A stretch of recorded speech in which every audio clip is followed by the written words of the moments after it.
Queridos irmãos, eu quero ler mais uma vez este texto do profeta Ezequiel, capítulo 22, versículo 30, em que o Senhor diz: "Busquei entre eles um homem que tapasse o muro e se colocasse na brecha perante mim, a favor desta terra, para que eu não a destruísse, mas a ninguém achei." O Senhor está nos falando da oração, de uma vida de oração. E neste texto da palavra de Deus, o Senhor está nos falando do poder da oração e nos dizendo que um só homem colocado na brecha, esta brecha era comum acontecer, brechas, aberturas nos muros das cidades, e aqui em especial os muros da cidade de Jerusalém.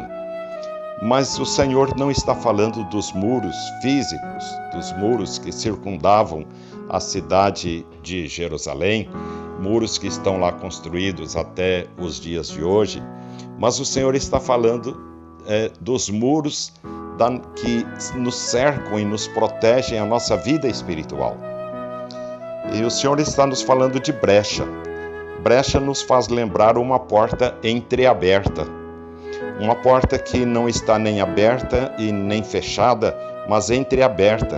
É uma forma perigosa de deixarmos as portas do nosso coração entreabertas para o inimigo, porque ele pode empurrar esta porta, abrir e entrar na nossa vida, no nosso coração, na nossa alma e fazer estragos na nossa vida. O Senhor está dizendo que não encontrou um homem que tapasse essa brecha, para que a escravidão na Babilônia por 70 anos não acontecesse. Eu quero lembrar, meus queridos irmãos, que muitas calamidades na história do povo de Deus deixaram de acontecer porque servos de Deus se colocaram diante do Senhor em oração, tapando esta brecha. 800 anos antes de Ezequiel escrever este texto, Moisés foi um destes homens. Ele desceu do morro, da montanha onde estava, e encontrou o povo adorando um bezerro de ouro.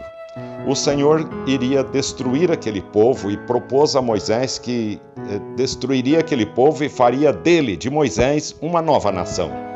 E Moisés se colocou nessa brecha e orou insistentemente ao Senhor. E o Senhor mudou a história daquele povo. 600 anos antes de Moisés, Abraão foi este homem na brecha, se colocando em oração diante de Deus e intercedendo pelo seu sobrinho Ló, que vivia em Sodoma, para que o Senhor não destruísse todos os habitantes, mas salvasse aqueles que o Senhor poderia salvar. E o Senhor salva a família de Ló e toda a sua família. No ano 850 a.C., um homem crente, chamado Josafá, rei de Judá, se colocou nessa brecha. Os inimigos cercaram a cidade, inimigos vindos de todo lado.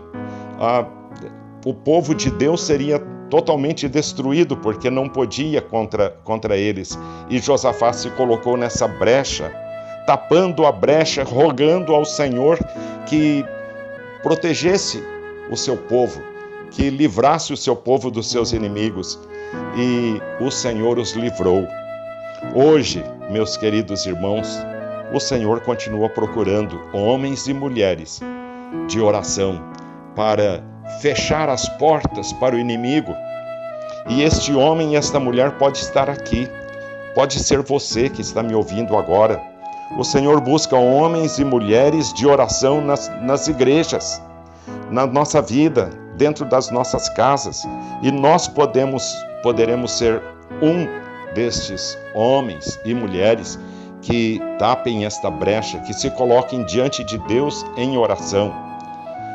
Eu quero lembrar a você que a oração é a arma contra o inimigo. A oração nos garante a vitória contra todos os nossos aborrecimentos, as nossas decepções, nos garante a vitória contra as tragédias, contra os aborrecimentos da vida. A oração dissipa os aborrecimentos. É necessário que estejamos perante o Senhor, tapando esta brecha, fechando as portas para o inimigo e abrindo as portas para o Senhor nosso Deus. Eu quero convidar você a ser uma destas pessoas, um homem de oração, uma mulher de oração, alguém que tape a brecha, que feche as portas para o inimigo, e nós podemos ser um destes servos de Deus perante o Senhor, fechando essas portas e abrindo as portas do nosso coração para o Senhor nosso Deus. Em nome de Jesus. Amém.